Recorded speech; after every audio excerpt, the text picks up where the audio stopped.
Le voyage pour moi, c'est s'oublier, c'est se perdre, c'est sortir de sa zone de confort, c'est l'inconnu. Et c'est parfois aussi les moments un peu plus difficiles qui sont les meilleurs souvenirs. Et puis avant tout, pour moi, le voyage, c'est la rencontre. Mes amis. Tu vas dans un endroit, tu découvres des gens, tu restes dans ton humilité, tu imposes pas, quoi, tu vas chez les gens et puis partout dans le monde, les gens ils ouvrent leur cœur, quoi, et c'est juste génial. En fait, c'est quelque chose qui est vraiment en moi. Je ne l'ai pas choisi, c'est à 6 mois, mes parents sont partis en Zaïre et j'ai passé les 5-6 premières années de ma vie là-bas. Et l'Afrique, c'est la chaleur, c'est la communauté, c'est le relationnel, c'est le tactile, tu vois, c'est quelque chose de très chaleureux. J'en suis fier aussi quelque part, je dis souvent aux gens, je suis blanc à l'extérieur, mais je me sens noir à l'intérieur. Je pense que ça a amené la petite graine de la rencontre, du ensemble et de la découverte. Et donc dès mes études, quand j'ai eu la possibilité de partir, voyager, je l'ai fait. Puis je suis parti 1 an aux États-Unis, et là je suis allé travailler 1 an au Canada. Le voyage qui a été quand même vraiment important aussi, c'est en 2002. J'ai décidé de partir 6 mois en Amérique latine en sac à dos. Et je suis arrivé en Équateur et je suis vraiment tombé amoureux de ce pays et j'y suis resté 3 ans. Et en fait, dans mon histoire, j'adore l'humain, j'adore organiser et j'adore le voyage. Et en fait, j'ai à cette époque-là créé Émotion Planète. J'organisais des voyages sur l'humain. Les 3 choses que j'aime bien, je les ai mises ensemble, si tu veux. Et c'est vraiment fait naturellement. Donc j'ai arrêté l'archi, j'ai commencé à organiser des voyages en Équateur. Les gens étaient vraiment très contents de cette façon de voyager et me disaient, mais où vas-tu l'année prochaine? J'ai fait un long voyage aussi durant mes études d'architecture pendant 3 mois. On était 8 personnes, on avait acheté 2 véhicules, c'était en 2000, et on est descendu jusqu'au sud de l'Europe, puis on a traversé en autonomie le Maroc, le Sahara occidental, la Mauritanie, le Sénégal, et on a revendu les voitures à Bamako, puis on est revenu en avion, et ça a été une expérience humaine extraordinaire, parce qu'on ne se connaissait pas.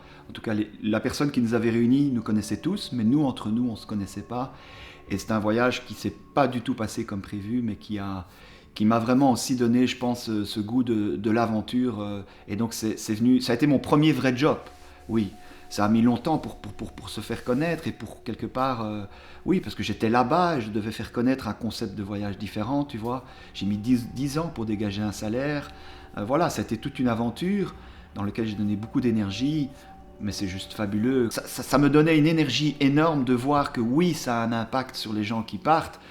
On aidait les populations locales aussi, c'était du tourisme équitable, bien sûr, c'est tellement naturel, tu vois. Et donc ça m'a beaucoup nourri de pouvoir apporter ma petite pierre à l'édifice, si tu veux. Ça, c'est quelque chose qui est important pour moi, de réaliser des choses qui ont du sens. J'ai arrêté Émotion Planète et j'ai décidé de quitter Émotion Planète en 2018-2019. Et j'ai eu envie de vivre autrement, de partir chercher une terre. J'avais quitté mon emploi, enfin j'avais liquidé mon bureau, liquidé ma maison, j'avais acheté un camping-car et j'avais aménagé dans le camping-car, j'étais prêt à partir, j'avais tout lâché si tu veux. Et j'étais vraiment comme dans une grande transition, j'avais quitté mon épouse, mon entreprise, ma maison, ma famille, tout. Et je pars avec ce camping-car qui est mon nouveau projet. On a commencé à enlever une paroi, il y avait de l'humidité. Il m'a dit, bah, écoute, c'est pas très grave, c'est embêtant, mais on va enlever tout et on va réparer. Puis on a commencé à enlever, il y avait de l'humidité partout en fait. Le camping-car, il y avait un vis caché. Et j'étais là, mais qu'est-ce que je vais faire quoi? Tout mon projet de vie s'écroulait. Et je me suis dit, bah tiens, je vais marcher, je vais faire une traversée de la Belgique. On devait partir le lundi.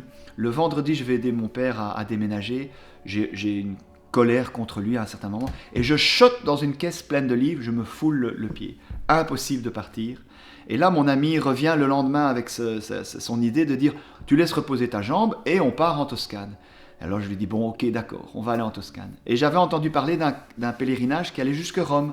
Et là, je suis en train de marcher jusque Rome. Enfin, on était en train de marcher depuis une dizaine de jours. Et j'ai dit, non, d'une pipe, je suis en train de marcher vers la première destination de mon rêve d'il y a 3 ans, quoi. Et c'est comme ça que j'ai dit, ok, je continue jusqu'au Gange. Et bien donc là, je suis rentré d'un voyage de 3 ans à pied. J'ai en fait fait un séminaire sur les plantes médicinales et chamaniques au Pérou pendant 15 jours, dans un organisme fabuleux. Et lors d'une de ces cérémonies, je me suis vu vraiment en train de marcher. J'ai vu d'autres choses, mais je me suis vraiment vu en train de marcher. Et en fait, quand je suis rentré en Belgique, ce rêve, il est revenu. Quand deux choses arrivent par des endroits différents, pour moi, c'est un clin d'œil de la vie de dire, c'est une invitation à, en tout cas, ça attire mon attention et de me dire, tiens, il y a quelque chose à aller creuser là. Et donc, quand c'est revenu la deuxième fois dans mes rêves, je me suis dit, ok, je vais marcher. Et j'avais vu aussi que j'allais vers les lieux des 4 principales religions, Rome, la Mecque, Jérusalem et le Gange. Et puis je me lève le matin et je regarde sur Google, bon je sais où est l'Inde, mais je regarde les kilomètres et je dis mais là je suis parti pour 2-3 ans, ça va être une folie.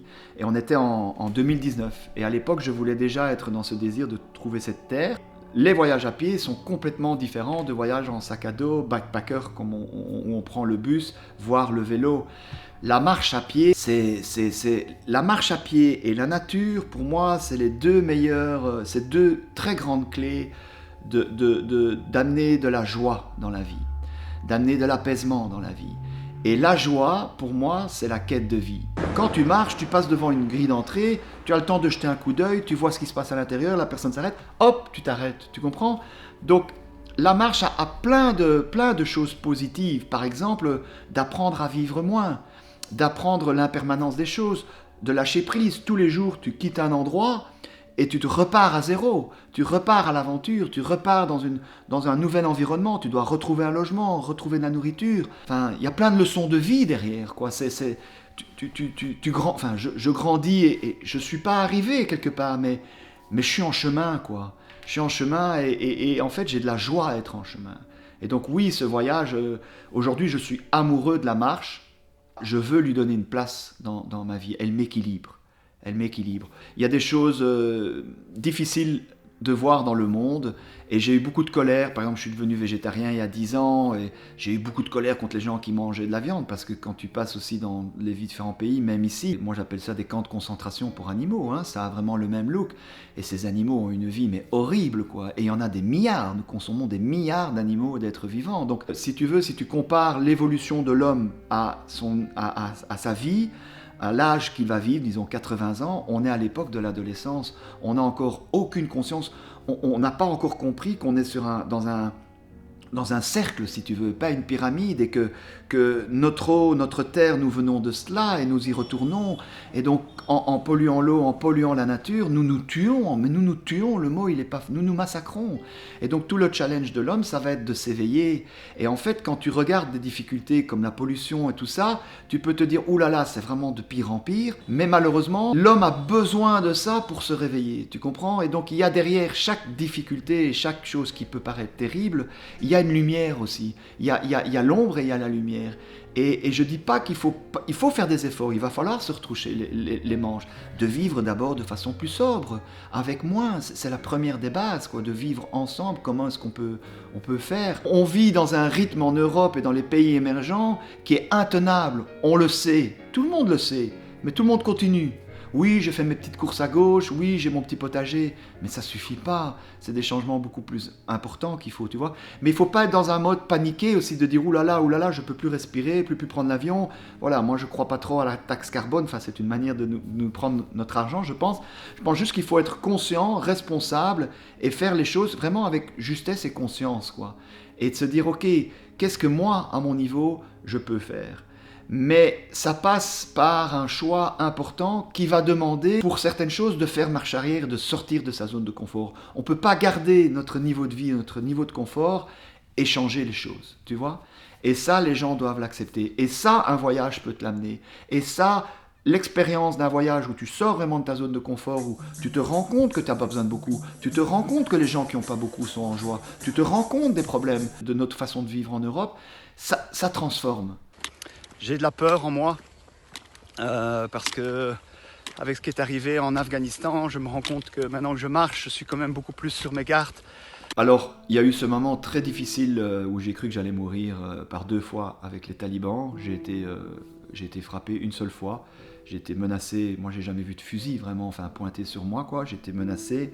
J'ai eu surtout, j'étais enfermé pendant 2 fois une journée, enfin une demi-journée. J'ai jamais été confronté à une violence comme ça, mais c'était surtout une violence psychologique, c'est-à-dire que j'étais devant des personnes qui me haïssent, quoi. C'est vraiment des personnes qui n'ont pas envie, qui me haïssent, qui sont vraiment dans une haine profonde.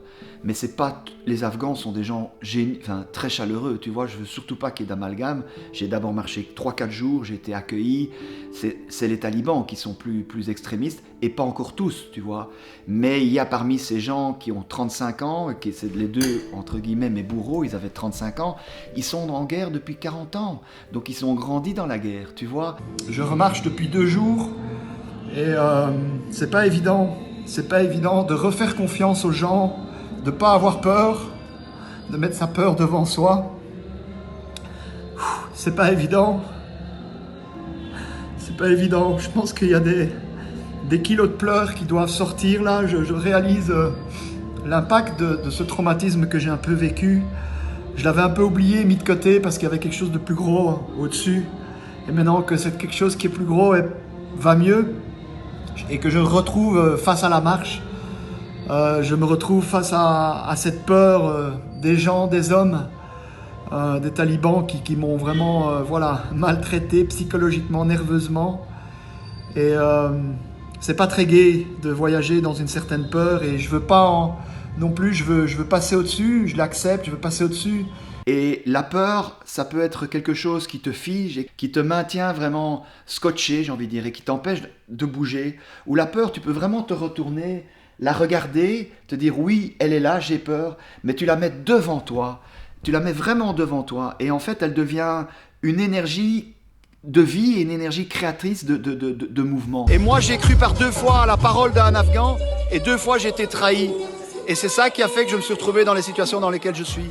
Et donc si je devais aujourd'hui retourner en Afghanistan, j'y retournerais avec la conscience et avec la connaissance de ce que j'ai appris. En Afghanistan, c'est un pays vous ne pouvez pas faire complètement confiance aux gens en fait. Et j'ai fait complètement innocemment confiance à des gens. Pas innocemment, j'ai été de cœur quoi. Et ces gens m'ont trahi et je me suis fait avoir. C'est comme ça que tout est arrivé en Afghanistan. La vie, c'est mouvement. Et finalement, la vie, elle est bien faite. On finit par rencontrer quelqu'un, on trouve de quoi rebondir, quoi. Mais curieusement, en fait, quand j'ai reçu des soins à distance de personnes, et je vais le dire ouvertement, j'ai vécu pendant mon voyage une relation amoureuse, affective à distance. La personne a mis fin à notre relation. J'étais tout au fond de ma tente au Tadjikistan. Et j'ai perdu toute ma force. Je suis redevenu en un instant comme un tout petit enfant, en quête de sa maman, en perte de confiance totale. Et donc, ça a été une expérience très difficile. J'ai beaucoup pleuré, j'ai déprimé, mais petit à petit, voilà, je suis passé à travers, quoi. D'abord, la vie, elle gère les choses. D'abord, le temps, il arrange les choses. Les choses, elles passent, tu vois. Et je crois que ce qui est important, ou quelques outils que j'utilise, mais que j'ai reçus, c'est le fait d'accepter l'état dans lequel je suis. C'est ok, je déprime, ok, j'ai peur, ok, j'ai mal, ok, je souffre. Bienvenue à ça, tu vois. Vraiment d'accepter ce que je vis. Et du coup, ça l'adoucit. Ça l'adoucit. Et puis de se dire aussi, quelque part, ok, il y a quelque chose que je comprends peut-être pas, mais j'ai besoin de passer à travers ça. On a souvent une petite voix, qui pour moi est un peu la source de vie.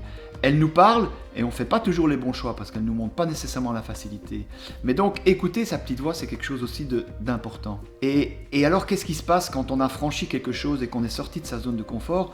On a un très grand sentiment de fierté, de joie, et on est un peu submergé par quelque chose d'assez intense.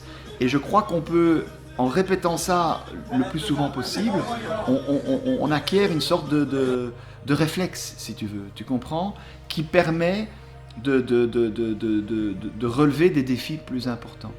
Et puis on n'est pas tout seul.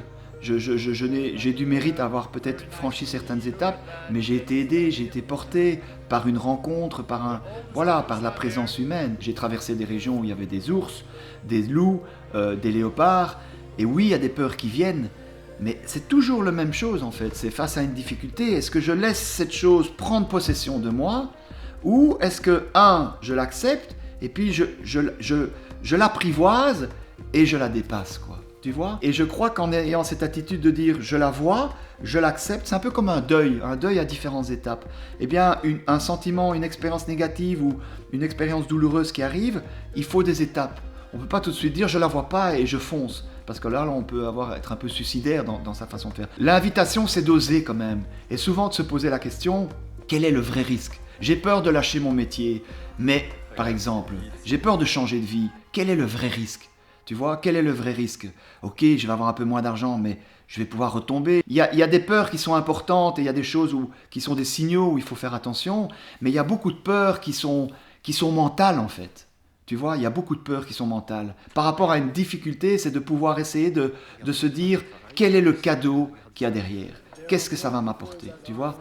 Alors il y a des expériences très douloureuses, perdre une personne chère ou avoir une maladie. Voilà, et il faut prendre le temps. Mais j'ai envie de dire, on a tout en nous. Look what I receive as a present for Christmas. An Indian dog. He started to follow me yesterday, the 24th. J'ai eu 9 chiens qui m'ont suivi pendant le voyage. Tu vois, des chiens de rue qui ont commencé à me suivre. Chaque fois qu'un chien de rue m'a suivi, c'est un cadeau. Tu vois, c'est un cadeau. C'est une autre manière de voyager, c'est un moment avec lui, c'est un partage. Et le dernier chien, le 9e chien, tiens-toi bien, enfin moi ça me touche énormément. C'est ce que je disais tout à l'heure, c'est la façon dont tu regardes ce que tu vis qui va donner de l'intensité dans ce que tu vis. Et ce dernier chien, il a commencé à me suivre le jour de Noël. Tu vois? Alors tu pourrais dire oui, ben, c'était un hasard. Non, pour moi pas. En Inde, j'étais en Inde ils fêtent pas Noël, tu vois, donc c'était un peu Noël, moi je suis d'origine judéo-chrétienne, c'est quand même un moment particulier, c'est un moment familial, ma famille est loin, donc il n'y a pas de la tristesse qui est là, mais je pense à ma famille plus, tu vois, je suis très heureux d'être en Inde et de marcher, et puis Ravi, il a marché pas mal de mois avec moi, il m'a commencé à me suivre le 24 en journée, quoi, donc... Et il est resté avec moi la nuit du 24 au 25. Quand un chien reste avec toi jusqu'au lendemain matin, ça veut dire que c'est bon, il va te suivre, quoi. Il t'a adopté. Let's enjoy the ride. Ravi is enjoying the ride. Hein, Ravi? Are you enjoying the ride? Yes? I love you so much. I love you so much. Et donc ça a été un grand moment de joie. 5 jours plus tard, il y a le réveillon, qui est aussi important pour nous, en tout cas en Europe. Et je suis tombé dans une famille où on a fait la fête et où ils m'ont accueilli. Et alors qu'ils ne fêtent pas vraiment le réveillon parce qu'ils ont leur quotidien, c'est pas un jour particulier pour eux, ils sont sur un tout autre calendrier si tu veux. Et ben on a commencé à danser avec les enfants, avec les grands-parents. J'ai eu plein de choses qui m'ont été données, de portes qui se sont ouvertes, de cœurs qui se sont ouverts. Voilà, tout d'un coup je suis désespéré, boum, il y a quelque chose qui se passe, des gens qui m'ont aidé sur la route, des papiers que je reçois tout d'un coup, quelqu'un qui me fait passer, un policier, enfin, tu vois, plein de moments comme ça, quoi. Je suis reçu par une famille, c'est très, comment vous expliquer, le monsieur il vient de m'expliquer en long et en large, et d'une façon que quand ils reçoivent un invité, ils le traitent comme Dieu, parce que pour lui, je viens de si loin que je représente presque Dieu, ça veut dire qu'on devait se rencontrer. Et donc il insiste vraiment, je rencontre de plus en plus de gens qui me disent il faut que tu restes, c'était notre destinée, voilà, c'était notre destinée. Et donc ça me bouscule ça me bouscule. Et puis on arrive à la maison et madame elle a préparé un mets, mais je suis un roi. Ça fait des semaines qu'il y a regardez, elle a préparé un plat, 2 plats, 3 plats, 4 plats, 5 plats. Elle a préparé 5 plats en 2 heures. Enfin voilà, merci beaucoup, putain. Merci, excusez-moi d'avoir dit ce mot. Merci beaucoup. On dit le chien est le meilleur ami de l'homme. Et le chien, enfin pour moi, c'est de nouveau une vision, c'est un maître, c'est-à-dire qu'il nous apprend l'amour inconditionnel. Tu regardes un chien, tu fais ce qu'il fait, tu apprends l'amour inconditionnel. Et un chien, il t'adopte. Et en même temps, ce voyage, ça m'a appris le détachement et l'impermanence, quoi. Et donc, j'ai accueilli ce chien, on a vécu une forte amitié, mais il y a des moments donnés où, logistiquement parlant, c'était plus possible. En Inde, les chiens, ils sont laissés dans la rue. Les chiens, les gens n'ont pas l'argent de les soigner, mais les gens en prennent quand même soin. Les Indiens ne croient pas au hasard, c'est-à-dire que tout a une raison d'être. Et donc, quand j'arrivais en sac à dos, ayant fait 13 000 kilomètres par hasard dans le village des gens, avec un chien qui me suit depuis plusieurs mois, en fait, les gens étaient vraiment, presque j'ai envie de dire, c'est un signe de Dieu, quoi. Et les gens étaient là, waouh, étaient vraiment en admiration, quoi. This morning, guess what? Somebody proposed me money for Ravi. I think they don't understand. I told him he could propose me 1 million. I will never sell a friend. You know, he's not on sale. No, money cannot buy everything. Il m'a ouvert plein de portes. Ce chien, elle s'en laisse, hein, mes chiens n'étaient jamais attachés, donc ils étaient libres en fait. J'en ai eu un ou deux qui sont repartis, enfin, il y avait notamment un qui était, je pense, un chien de chasse et qui sentait, qui partait voir le gibier, et moi je continuais. Il y a une sorte d'indépendance en fait, c'est pas un non-attachement, mais il y a une... Tu aimes les choses, mais tu les laisses libres en fait, qui pour moi est le vrai amour, tu vois. Et donc ces chiens, je les aimais, mais ils étaient libres de repartir à tout moment. Et à un certain moment, moi j'étais aussi, et c'est pas d'une façon égoïste, on est un peu comme deux pèlerins, on se croise, on vit ensemble, et puis à un certain moment, nos routes peuvent éventuellement se séparer, tu vois. Et en Inde, en fait, il est très très difficile de sortir de la frontière, parce que je suis allé au Népal parce que je voulais continuer à marcher dans les montagnes. Il était impossible quasiment de sortir avec Ravi de l'Inde. Il fallait beaucoup de papiers, c'était très compliqué. Et donc j'ai trouvé une famille, j'ai fait 1000 km dans l'autre sens en bus et en train pour l'amener dans cette famille. It's the new friend of Ravi. So this is my friend that is going to that decided to adopt him. Et je le dis sans trop d'émotion, et ça n'enlève rien ça a été quand même difficile. C'est pas que je deviens insensible, mais le voyage m'a aussi appris à accepter, quoi. J'ai eu de la tristesse de le laisser, je me rappelle les premiers jours, je me retournais et je dis ah non mais il est pas là. Mais il est heureux, je lui ai amené ce que j'ai pu, il est dans mon cœur, il est là, je sais que je suis dans le sien, et il vit sa vie. Et donc une fois que je me sépare de Ravi, j'ai deux possibilités. Soit je reste dans cette tristesse, dans cette nostalgie, et je reste dans mon passé, soit je me dis, on a vécu quelque chose, gratitude à ce qui a été, et maintenant je suis dans ce que je vis à nouveau, tu vois. Et ça m'aide aussi à revenir à l'instant présent, ça m'aide à accepter que ce qui a été. L'important, c'est pas la destination, quoi. L'important, c'est le chemin. Et donc, moi, c'était quand même une étape, ok, je vais jusqu'au Gange. Ça m'a aidé à clôturer ce chapitre, à pas me dire, ok, je continue à me perdre me perdre, ou avoir la sensation que je suis perdu, ne pas avoir de repères, quoi. Je suis quelqu'un, j'aime beaucoup ce titre de cette émission de télévision, des racines et des ailes. Je suis quelqu'un, j'ai beaucoup d'ailes, mais j'ai difficile à m'ancrer, tu vois. Et donc l'ancrage est quelque chose que j'essaie de travailler. Et donc pour moi, me dire, ok, je vais jusque là, et puis après on verra, mais je vais jusque là, ça m'aide. Et en même temps, une fois que j'ai décidé ça, je me laisse porter, tu vois. Et j'avais pas prévu tous ces pays, j'avais mon axe, ou ma route dans les grandes lignes, mais je me suis laissé aller. Nous voilà couchés dans un train couchette avec deux amis indiens. Voilà. Et donc je suis arrivé devant le Gange, et il était clair, en tout cas à ce moment-là, que voilà, c'était à Varanasi, c'était fini, quoi. C'était l'arrêt et que je rentrais. À un certain moment, je me suis retourné vraiment et je me suis dit, je l'ai fait. Here we go. Let me present you the Ganga River.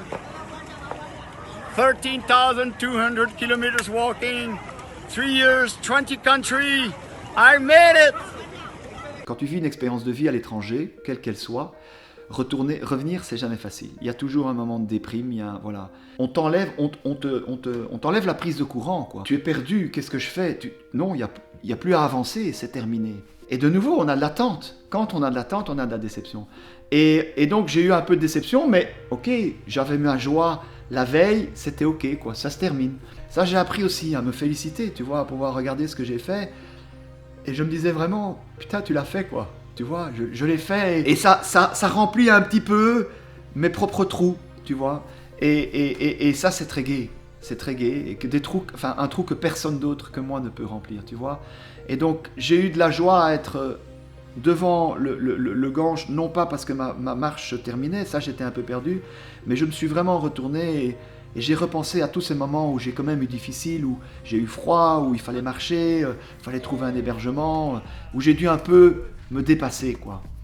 Et puis être quand même seul. Tu es entouré, tu rencontres plein de gens, et en même temps tu es seul, hein. Tous les jours tu repars à zéro.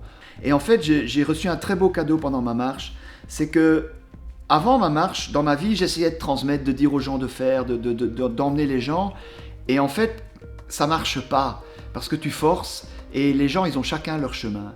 Et puis j'ai pris cette marche, et j'ai fait cette marche pour moi, je suis parti, et j'ai juste eu envie de communiquer et de raconter ce que je faisais.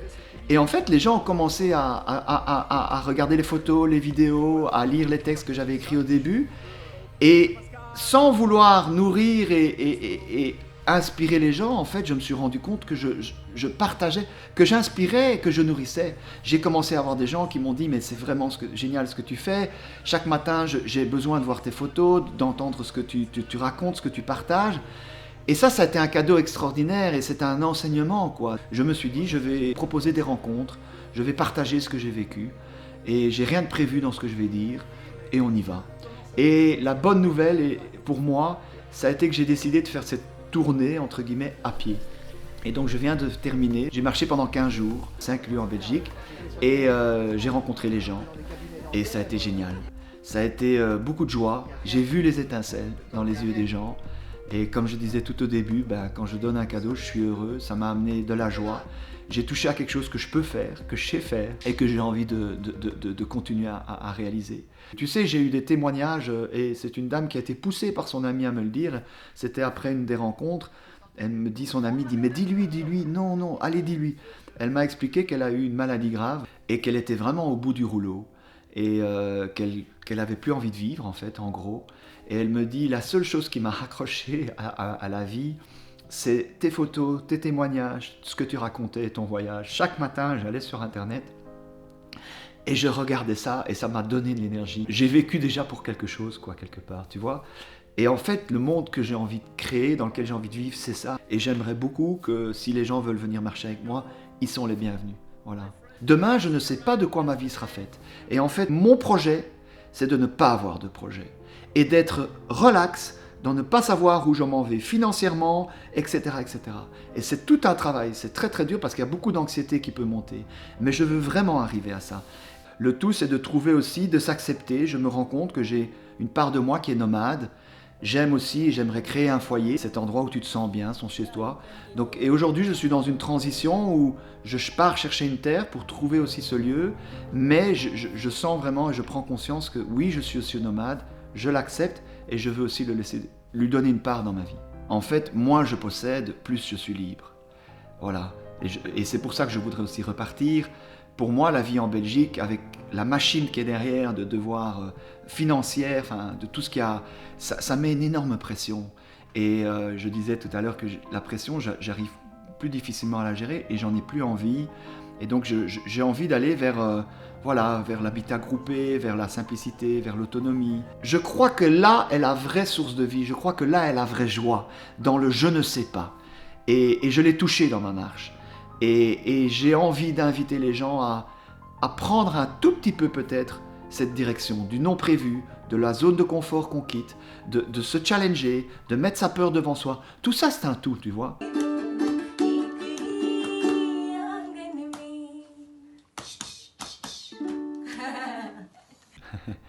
Il n'y a pas de plus grand amour que de donner sa vie pour les gens. Voilà, pour les gens qu'on aime, on dit, mais voilà, il n'y a pas de plus grand amour que de donner sa vie aux autres. Et ça passe d'abord, et c'est là tout le chemin, ça passe d'abord par m'aimer, voilà. Et aimez-vous. Et puis après, aimez-vous les uns les autres, ça vient tout seul. Parce que j'ai eu la chance d'avoir ce voyage qui m'a été donné, parce qu'il m'a été donné. Il m'a été donné. Il m'a été donné. J'ai énormément de chance d'avoir pu le faire. Et j'ai eu besoin de le faire pour comprendre certaines choses, voilà. Et j'ai beaucoup de gratitude pour ça. Et ce que je veux vous dire, c'est que je viens de comprendre qu'aujourd'hui, j'ai le choix de transformer ma vie, que la vie c'est un choix et que mon voyage il commence maintenant, dès qu'il a fini. Dans le sens où, c'est marrant, hein, la vie elle est là quoi, voilà, la vie elle est là aussi, mais voilà, je veux juste vous témoigner de la joie que je ressens, d'avoir compris que tout ce que j'ai intégré, ou tout ce que j'ai reçu comme cadeau aujourd'hui dans ce voyage, soit je n'ai pas compris et j'aurais besoin de faire un voyage, soit j'ai compris Et j'aurai un autre voyage différent qui m'attend, parce que l'évolution, elle est jamais finie, c'est comme l'infini. C'est pour ça qu'il faut jamais se dire « je suis arrivé ». Celui qui dit « je suis arrivé », il est jamais arrivé. Voilà, il est jamais arrivé. Il est de retour à la case départ. Merci de m'avoir écouté. Au revoir.